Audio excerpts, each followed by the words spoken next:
오늘도 주 안에서 여러분 모두가 행복한 예배가 되기를 축복합니다.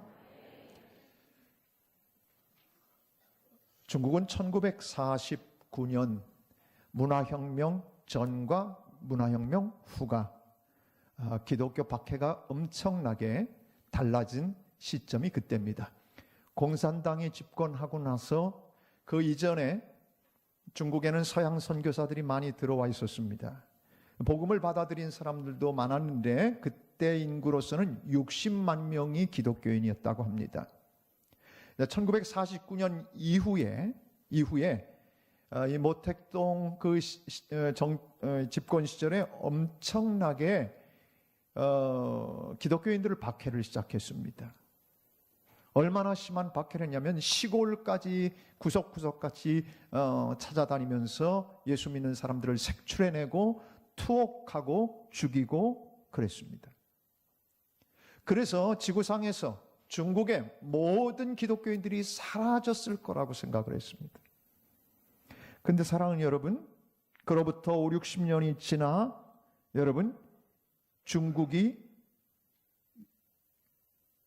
6천만 명 이상 1억 정도의 숫자가 우리 기독교인이라고 이야기를 합니다. 여러분, 사람의 눈에는 핍박하고 박해하고 그리고 어렵게 되어지면 예수 믿는 사람들은 이 땅에서 사라지리라고 생각합니다. 근데 하나님의 역사는 그렇지 않습니다. 지금껏 기독교 역사는 박해를 받으면 받을수록 그 속에서 또다시 부활의 소망으로 일어나 믿음을 지켜낸 위대한 신앙의 선배들이 오늘 우리 기독교를 여기까지 오게 했습니다. 그런데 그렇게 되기까지는 하나님이 그들 속에 믿음과 은혜를 주셨기 때문에 가능한 것이었습니다.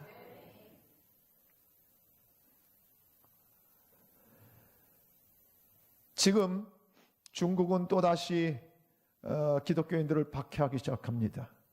십자가도 내리고 제3자교회까지 타치하고 그리고 중국은 지금도 제1계명을 붙이지 못하도록 그렇게 예배실에 만들고 있고 시진핑 이후로 이 강력한 철권 통치가 시작이 됐습니다.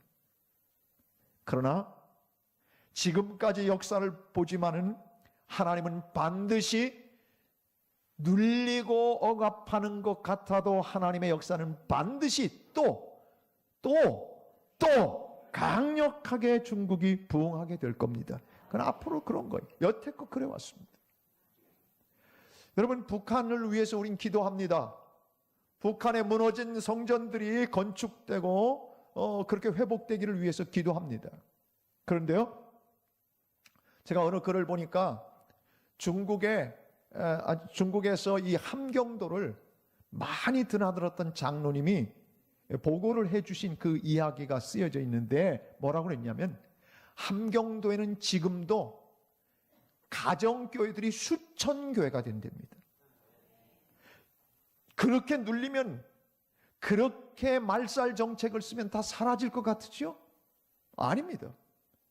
지금도 수천 개의 함경도 내에 가정교회들이 있는데 여러분, 이 가정교회들이 지금 이 남한의 사정들을 잘 안 됩니다. 여러분, 극동방송이나 이런 것들이 계속 전파를 타기 때문에.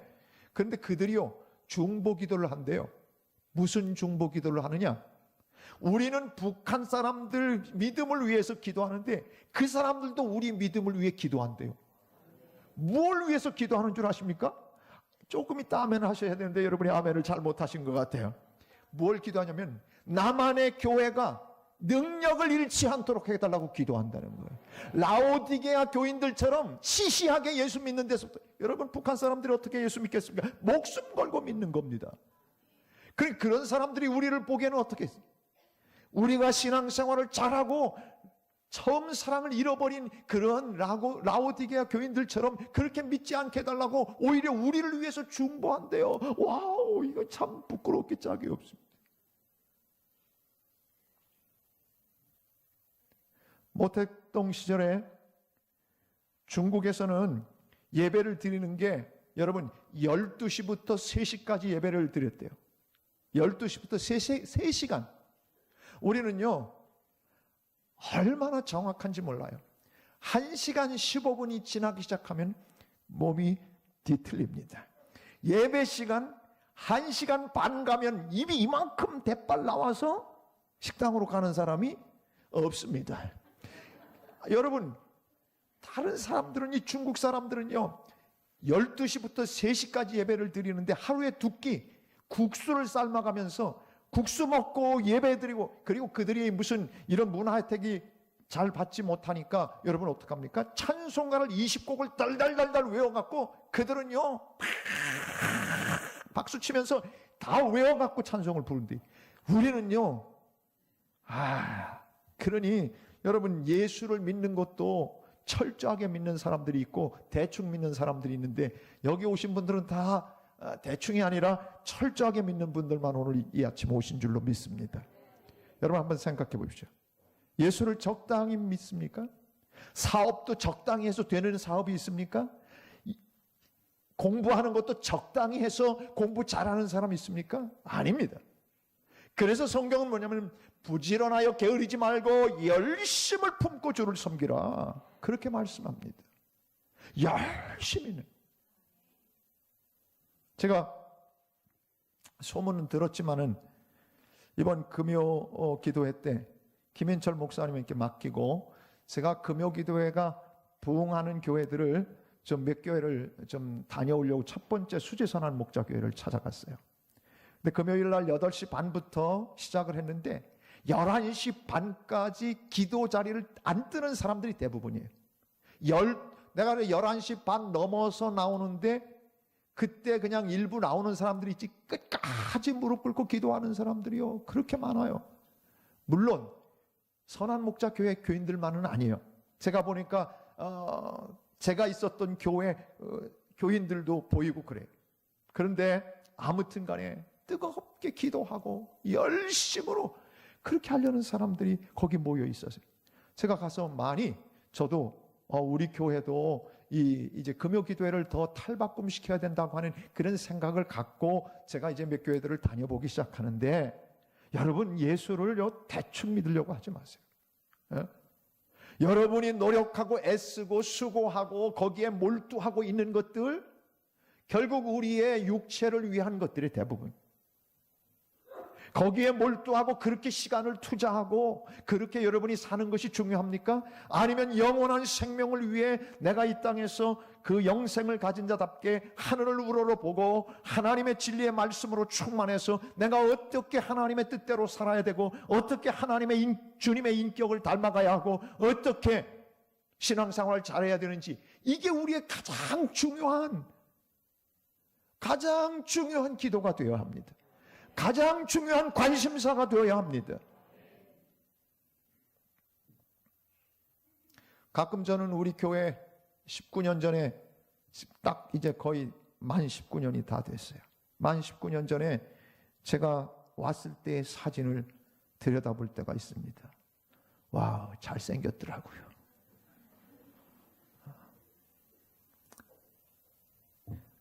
머리도 검고, 그리고 빠지지도 않았고, 제가 머리가, 제 아내가 염색을 하면 머리 자꾸 빠지니까 하지 말라고 그래서 요즘 안 해봤어요. 그 지난번에 우리 속회 인도자하고 그 속장들 모였을 때 제가 한번 물어봤어요. 제가 염색하는 게 좋다고 생각하는 사람 손 들어 보십시오. 그랬더니 아무도 안 들었어요. 그래서 제가 그날 결정을 했어요. 그럼 지금부터 하 목사가 염색 안 하기로 결정을 했습니다. 땅땅땅. 그래가지고 전원 만장일치로 제가 염색을 안 하기 시작하기로 다짐을 했는데, 그런데 갈등이 지금도 있어요. 무슨 얘기냐면요, 우리의 시대가 이렇게 왔다가 흘러가는 거예요. 여러분, 이 세상에 내가 살아있는 이 육신의 시간들이 그렇게 많지 않아요. 어느덧 이렇게 백발이 되고 검은 머리가 다 바뀌어지는 이런 시기들을 제가 맞이하면서 신앙생활에 열심을 다해야 되는 그런 날들이 여러분, 우리에게 우를 창창 그렇게 많은 거 아니에요.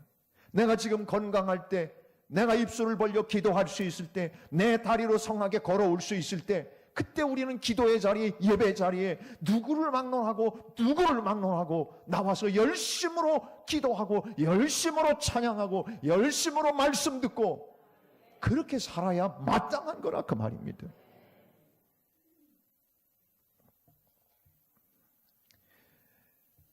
사도 바울에게는 고민이 하나 있었어요. 무슨 고민이냐면요, 이스라엘 백성 자기 민족을 생각해 보니까 이건 구제불능인 거예요. 자기는 이방인의 사도로 부름을 받아서 여기저기 복음을 전하고 다니니까 그냥 마음을 열고 복음을 받아들이는 사람들이 많은 거예요. 근데 막상 내 민족을 생각해 보니까 너무 우울한 거예요. 왜? 우울한 이유가 메시아 대신 예수 그리스도를 잡아 죽였죠? 이스라엘 백성들 자기 민족 생각해 보니까, 그리고 다른 민족은 복음을 받아들이는데 이스라엘 백성들은 완악해갖고 복음을 안 받아들이는 거예요. 그러니까 고민이 생겼어요. 무슨 고민이요? 이 민족은 어떻게 될 건가? 그러면서 날마다 울면서 하나님 앞에 기도합니다. 여러분, 그렇게 간절히 기도하다가 얻은 해답이 오늘 나오는 거예요. 무슨 해답이냐면 그런 거예요. 그러면 선민 이스라엘 하나님이 버리셨느냐? 오늘 1절에서 그걸 질문하는 거예요. 하나님이 그럼 선민 이스라엘을, 내 민족을 버리셨느냐? 아니라는 거예요. 자기 백성 안 버렸다는, 그럴 수 없느니라.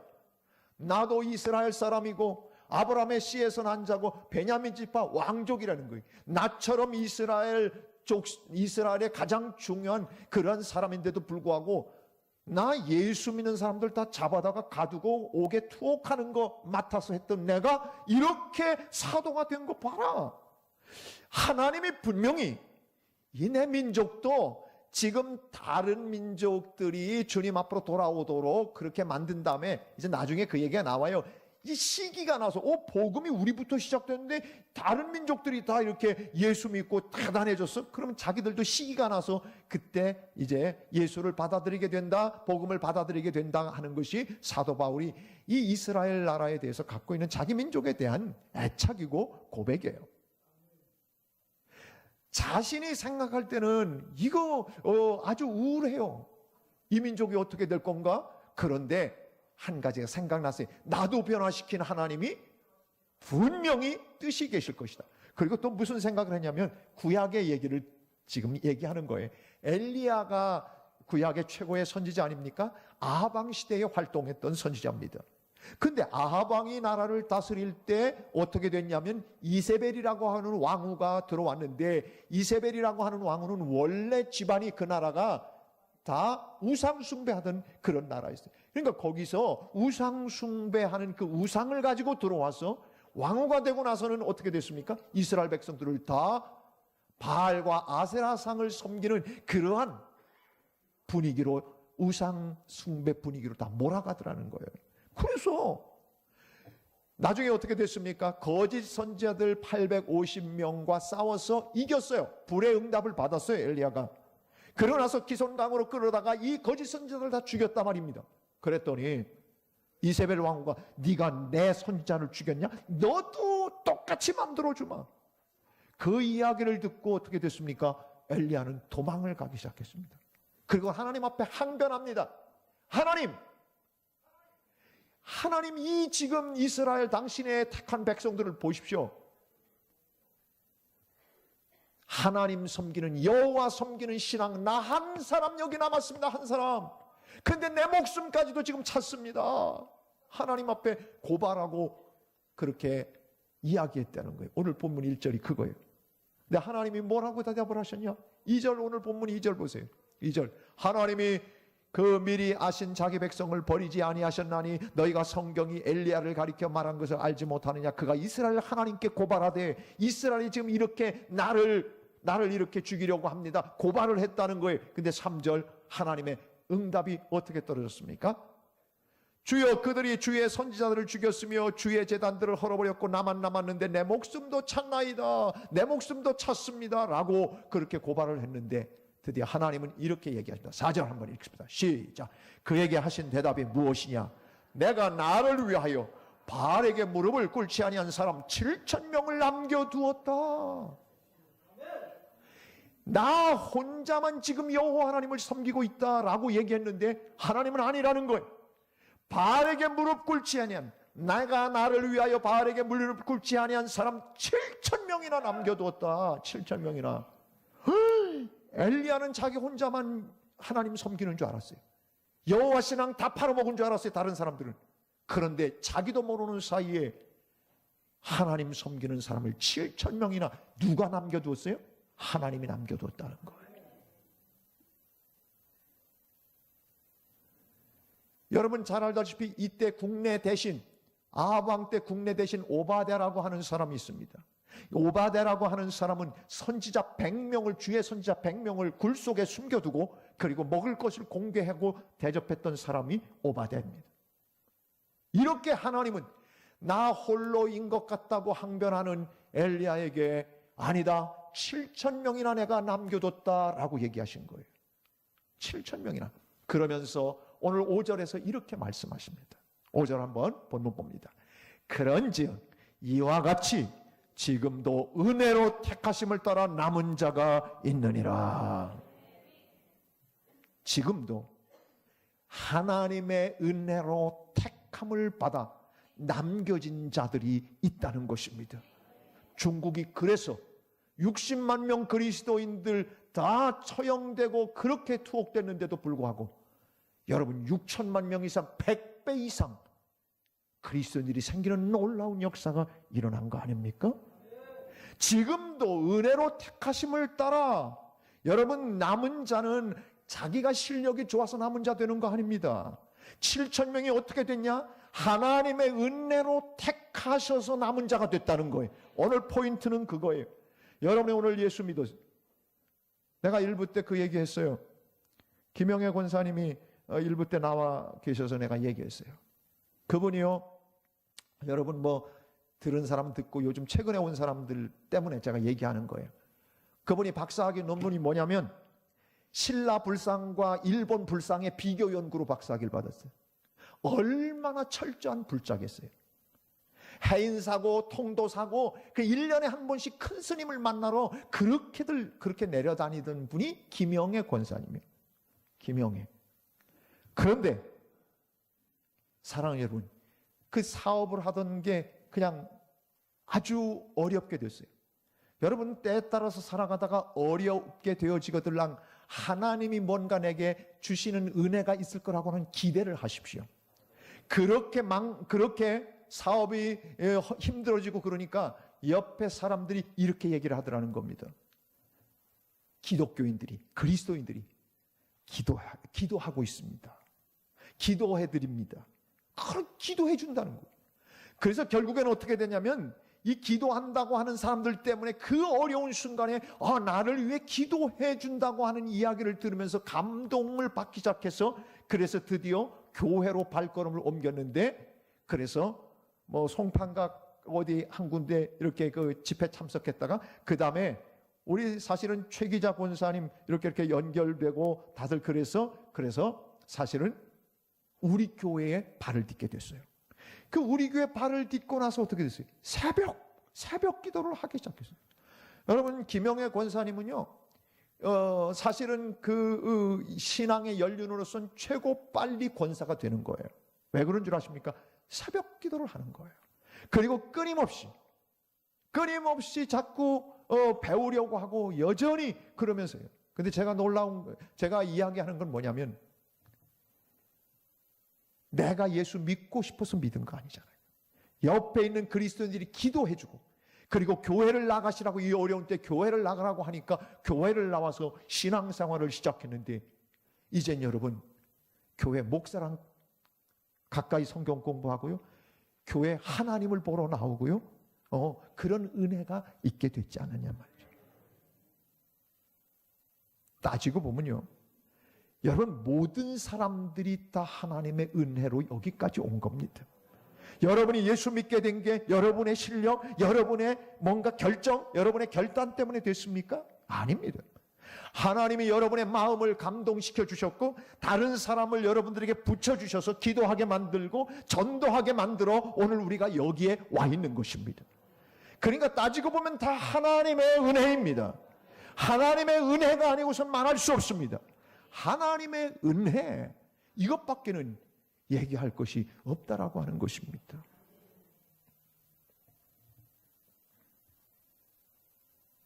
하나님의 은혜를 따라 택하신 자들을 남겨놓으시는 하나님의 분명한 역사가 구약시대부터 있었으니 바울은 자기 민족이 지금 이렇게 돼 있어도 하나님이 분명한 역사가 있으리라고 하는 기대와 소망을 버리지 않겠다고 하는 고백을 오늘 하고 있는 것입니다. 여러분, 우리 감리교회 웨슬레 목사님이 복음을 전하기 시작하고 그리고 감리교 운동을 18세기에 이렇게 펼쳐나갈 때에 어떻게 됐습니까? 제일 먼저 복음을 전하기 시작한 곳이 주로 대상들이 뭐냐면 광부들입니다.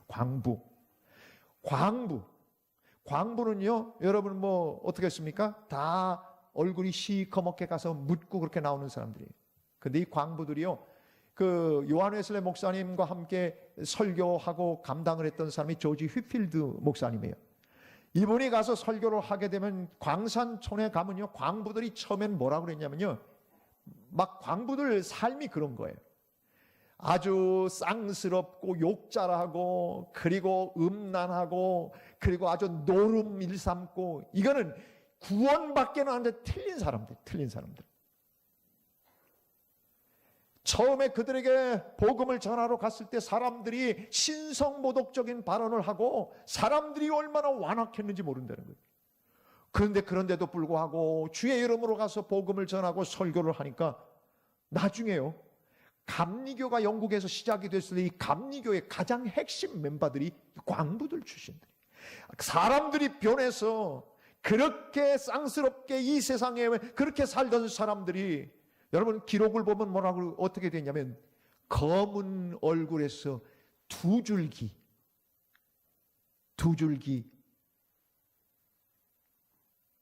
여러분 얼굴이 다 광산에서 시커먼 사람들이 얼마나 감동을 받고 그들이 신앙생활을 잘하면 눈물로 이 두 줄기가 얼굴에 그려졌다고 하는 그런 표현들이 나옵니다.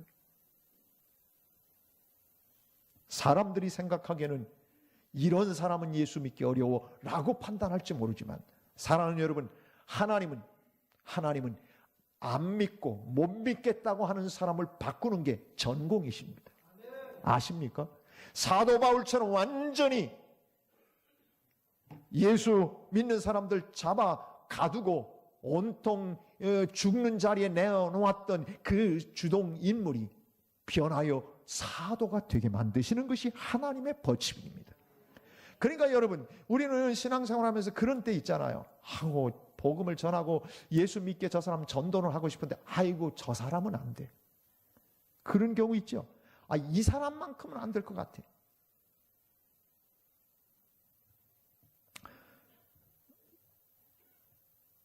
여러분, 제 아내는 효녀일 것 같습니까? 효녀일 것 같습니까?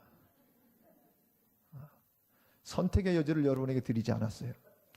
제가 왜 효녀라고 하냐면요, 집안의 막내예요, 제 아내는. 그래서 막내라서요, 내가 얼마나 시집살이를 했냐면 내가 우리 두 아들들은 절대 막내한테는 안 보내리라 그렇게 다짐을 했을 정도예요. 근데 지금은 제가 떠받들고 삽니다. 근데 무슨 얘기냐면요, 집안 식구들이 큰언니를 비롯해서 CCC에서 예수 믿으면서 큰언니를 통해서 복음이 들어왔어요, 집안. 그래서 다른 사람들, 형제들이 예수를 믿기 시작했는데 어머니도 명예권사로 그렇게 장모님도 신앙생활하다가 이제 천국에 가셨어요. 그런데 그 아버님, 장인은 진짜 예수를 받아들이지 않는 거예요. 집안에서 제일 센 발언권을 가진 사람이 누군 줄 아십니까? 막내딸입니다. 한 번도 아버지한테 혼나본 적이 없대. 남자 만나러 갔다가 혼난 적 딱 한 번 있대요. 그런데 그렇게 사랑스럽고 그런 딸이 이야기해도 절대 마음에 받아들이지 않다. 예수 믿으라고 그래도. 어느 정도냐? 여러분, 우리 장인이 예산에서는 굉장한 분홍이었어요. 그래서 제 아내가 초등학교 때부터 예산 여고를 나올 때까지 항상 모든 선생님들이 네 집이 니네가 제일 부자다 소리를 듣고 살았대. 그러니까 이 가난한 전도사한테 시집와갖고 돈이 떨어진다는 것을 도대체 이해가 안 됐던 사람이 제 아내입니다. 그런데 그렇게 자수성가하고 시골에서 분홍으로 살게 되어지니까 여러분 누구 얘기 안 듣습니다. 저희 장인어른이 얼마나 고집스럽고 남 얘기를 듣지 않아요. 선생님들이 맨날 집에 찾아올 정도였으니까 그러니까 누가 그리고 상당히 똑똑하셨어요. 제가 보면 굉장히 이렇게 많은 것들을 읽고 그러면서 시골에서 그러셨어요. 그러니까 자기 안에 있는 이 아집 그 절대 남의 얘기를 듣지 않는 거예요. 술도 좋아하시고요. 제가 처음 장인어른한테 결혼 허가를 받으러 내려가서 난 지금도 그때가 생각이 네. 술 드셔가지고요. 제가 인사하러 갔는데 저한테 그러는 거예요. 자기소개 좀 해보게. 내가 지금 뭐 회사에 취직하러 온 겁니까? 자기소개를 해보라는 거예요. 그래서 나는요 엉겁결에 제가 문여공 하륜의 34대 장손입니다. 이거부터 시작을 했어요. 와, 그때 생각하면 진땀이 나요. 그렇게 강했던 분이에요. 근데 제 아내가 생각해 보니까 아버지 구원의 문제가 너무 심각한 거예요. 만락교에서는 제가 처음 부임했을 땐 100일 연속 새벽 기도를 했어요. 그리고 나서 몇 년이 지난 다음부터 40일 연속 새벽 기도를 했는데 40일 연속 새벽 기도를 시작하면서 아버지 영혼 구원이 진짜 필요하겠다는 거예요. 아무리 가서 얘기해도 안 되니까. 그래서 제 아내가 자기 친정집에다가 선포를 한 거예요. 40일 연속 새벽 기도, 내 아버지 예수 믿게 하기 위해서 40일 기도한다. 그리고 아침마다 금식하면서 기도했어요. 그리고 거기 집안 형제들한테 다 얘기했어요. 어머니한테도 얘기하고 다 얘기하고, 그리고 아버지한테 이렇게 얘기했대요. 아버지, 내가 아버지 예수 믿으라고 지금부터 40일 기도 들어가니까 알아서 하세요. 그러고 얘기를 했다는 거예요. 이건 막내만 할 수 있는 겁니다. 알아서 하라고. 얼마나 열심히 그 제목만 놓고 기도했는지요. 39일이 됐으니까 요즘처럼 핸드폰 그렇게 막 되는 때가 아니에요. 엄마 어떻게 됐어? 막 이렇게 묻는 것도 아니고 오랜만에 이제 전화비 많이 나오니까 전화로 물어본 거예요. 39일 돼서. 내일이면 이제 40일 되는데 39일 날 그 우리 장모님한테 전화를 했어요. 아버지 어때? 그러니까 그 우리 장모님이 이렇게 표현을 하더래. 야야, 아무 싫지도 않다. 야, 충청도로 아무 싫지도 않다는 거예요. 변화가 조금도 없다는 거예요. 이 막내딸이요, 다음 날 40일째 기도를 하면서 뭐라고 기도했냐면, 하나님, 내가 39일까지 이렇게 기도했는데 이렇게 가능성이 없다면 어떻게 합니까? 하나님, 오늘 40일인데 오늘은 반드시 아버지의 마음을 돌이켜 주시옵소서. 그런데요, 어떤 일이 벌어진 줄 아십니까? 새벽에 나가서 그렇게 기도할 때 저희 장인어른이 뇌출혈로 쓰러진 거예요.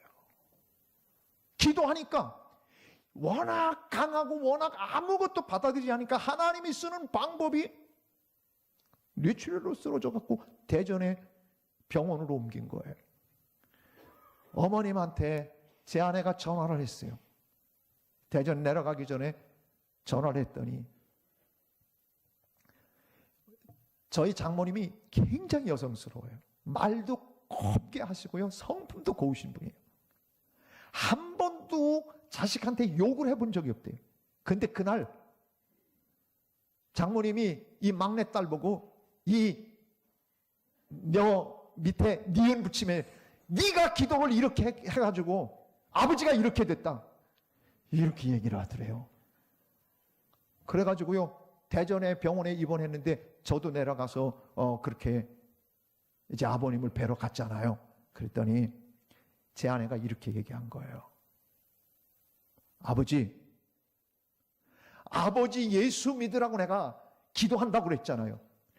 아버지가 예수 믿게 하기 위해서 하나님이 잠깐 어려움을 주신 거니까, 그러니까 예수 믿으면 다 고쳐져요. 염려하지 마세요.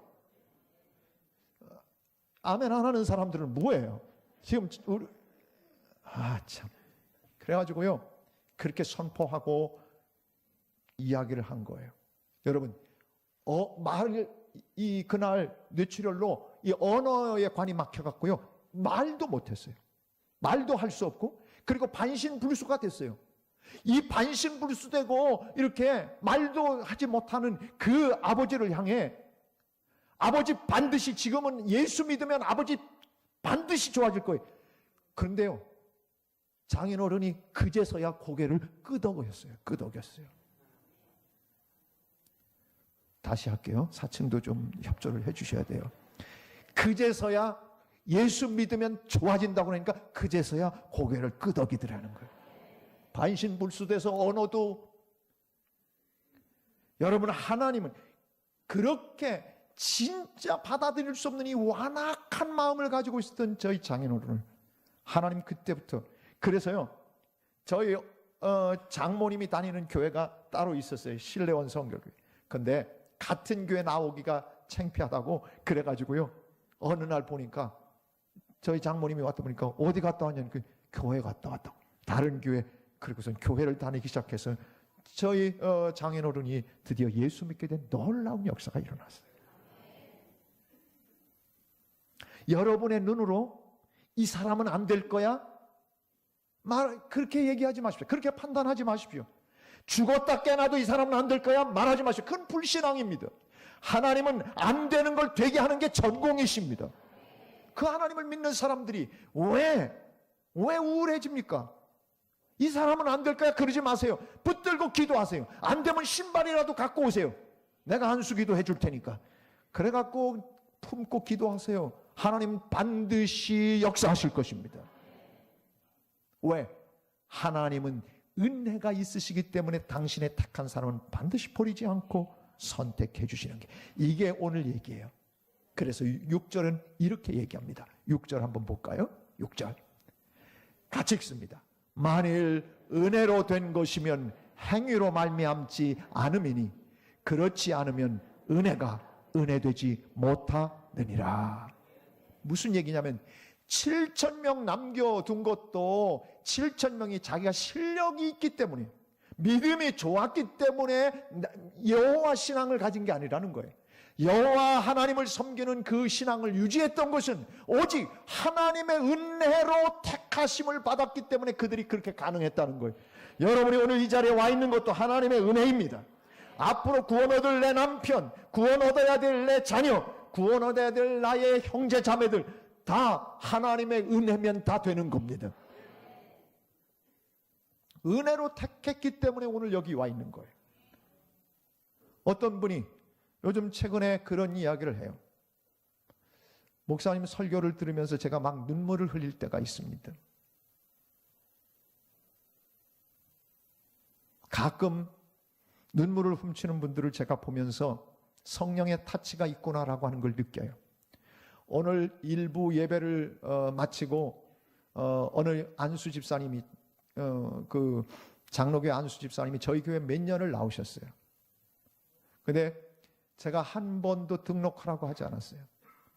그 오늘 마포 서교동으로 이사를 하시게 됐다고, 집을 지어서 거기를 가게 됐다고, 여기는 세를 놓고 간다고 하면서 눈물이 글썽글썽해서 거의 울음이 터질 정도로 저를 만나셨어요.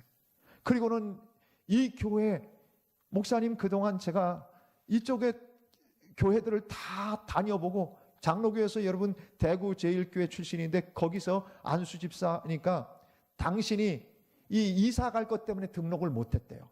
그러면서 계속해서 일부 예배를 드리셨거든요. 그 네 분이 오늘 이사 간다고 그러면서 울으시려고 그러는 거, 울으시는. 그동안 너무 받은 은혜가 크고, 제가 목사님 설교가 너무 좋아서 외국에 갈 때도 유튜브를 튼다는 거예요. 우리 교인들은 하여간에 그냥 주일날 한번 설교 듣고 땡 하는 사람들이 많아. 제가 오늘 여러분에게 다시 한번 얘기하는데, 일주일에 유튜브에 제 이름을 치고 들어가든지 설교를 적어도 2-3번은 듣고 오셔야 돼. 그래야 유지가 되는 거예요. 주일날 한번 설교 듣고서는 일주일간 산다면 그런 사람이 있으면 내가 목회 안 할 테니까 그분이 목회를 하셔. 그런 거 아니에요. 계속해서 말씀 듣고 계속해서 하나님의 은혜를 간직하기 위해서 우린 그분이 그 얘기를 하시는 거예요. 막 눈물이 글썽글썽 해갖고. 그래서 제가 그랬어요.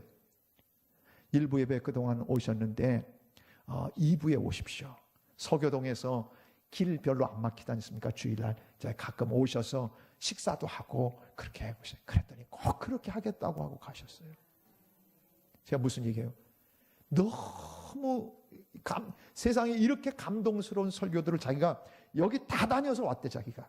근데 그러면서 그 은혜를 받고 당신이 했던 이야기, 장로교 아주 보수적인 이 집사님이 ROTC 6기 지금도 사업을 하시는 분인데, 그러면서 오늘 눈물이 글썽해서 저를 만났는데 제가 그런 느낌을 받아요. 다른 교인들도요, 예배를 드리다가 눈물이 막 쏟아지고 그런데요, 그게 뭔 줄 아십니까? 하나님이 주시는 은혜예요. 여러분이 기쁨을 누려요, 감동을 받아요, 사랑하고 싶어져요. 하나님이 주시는 감동이에요. 내 실력으로는 죽었다 깨나도 안 되는 건데, 그런데 하나님의 은혜가 임하면 감동, 감화, 기쁨, 감격이 내 속에 생기는 거예요. 문제는 어디냐면 하나님의 은혜가 나에게 터치가 되지 않을 때 우리가 냉랭해지고, 그리고 어디로 가냐면 행위와 공로로 가게 되는 거예요. 은혜가 되게 하기 위해서 오늘 6절은 바로 그거예요. 은혜가 은혜돼야 된다는 거예요. 하나님이 7,000명을 남겨두신 것도 은혜로 택하신 것이지 그들의 실력 갖고 된 거 아니라는 거예요. 오늘 여기도 그리고 앞으로도 바울은 그 고백을 하는 거예요. 이스라엘 백성들을 반드시 회복시키시는 것도 하나님의 은혜면 된다라고 하는 거예요. 여러분, 오늘 제가 여러분에게 선포합니다. 하나님의 은혜면 됩니다. 하나님의 은혜면 반드시 됩니다. 하나님이 역사하시면 되는 거라 그 말입니다. 그걸 믿고 사는 사람들은 어떻게 삽니까? 성경은 계속해서 하나님의 은혜를 얘기하는데, 예수 믿으면서 잘못되는 사람들이 어떤 거냐면 공로를 얘기하는 거예요. 행위를 얘기하는 거예요. 그런 사람들은 교만해져요. 그리고 다른 사람을 우습게 알아요. 다른 사람의 믿음 생활이나 다른 사람들의 모습들을 아주 하찮게 생각해요. 그리고 비난해요. 여러분, 그건 은혜가 은혜되지 못하는 것입니다. 적어도 하나님은 은혜가 은혜되게 하시기, 7,000명을 남긴 것도 그들의 잘남과 믿음 생활 잘하기 때문에 남겨둔 게 아니라 하나님의 은혜로 택하심을 따라 남은 자가 있다고 하는 얘기예요. 오늘도 우리가 하나님의 은혜로 여기까지 와 있고 지금도 믿음의 길을 걸어가고 있는 거예요. 은혜 아니면 아무것도 우리는 할 수 없는 거예요.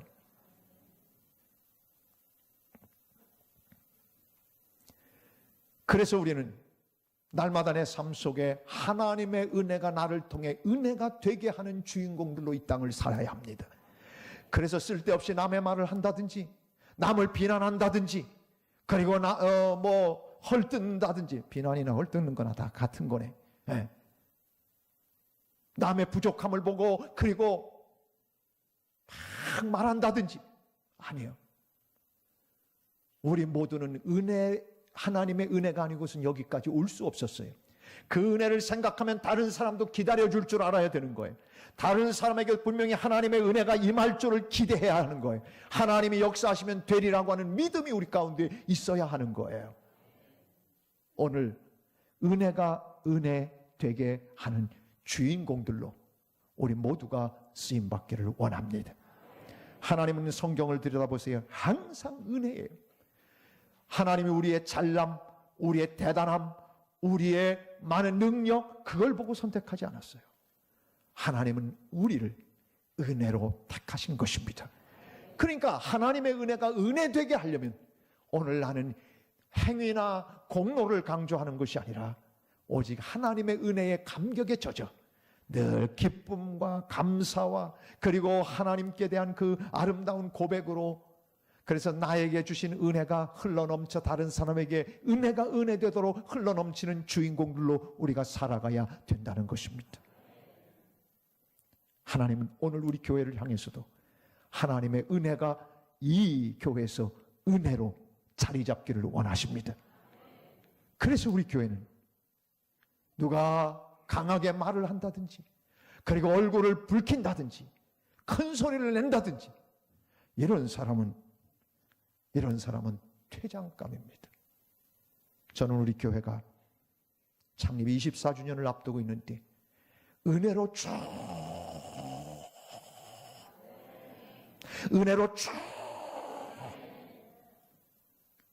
반박자 늦었어요. 은혜로 충만한 교회가 돼서 어떤 사람들이 들어오든 다 그 은혜에 녹아지는 교회. 그래서 하나님의 은혜, 그 은혜를 강조하고 내게 주신 그 은혜가 은혜돼서 흘러넘치는 그런 아름다운 주인공들로 살아가는 여러분 모두 되기를 주의 이름으로 축복합니다. 아멘.